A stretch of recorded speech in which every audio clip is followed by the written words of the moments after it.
for the 20th time today. Reading the text you sent me again, though memorize it anyway.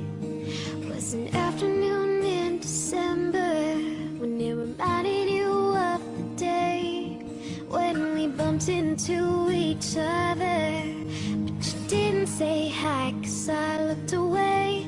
And maybe that was the biggest mistake of my life. And maybe I haven't moved on since that night, 'cause it's 12:51 and I thought my feelings were gone. But I'm lying on my bed thinking of you again, and the moon shines so bright. But I gotta dry these tears tonight, 'cause you're moving on and I'm not that strong to hold on any longer. Oh, oh, oh, oh, oh.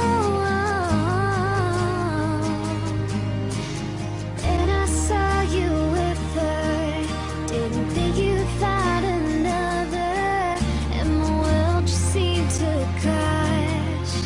I shouldn't have thought that this would last, and maybe that was the biggest mistake of my life. And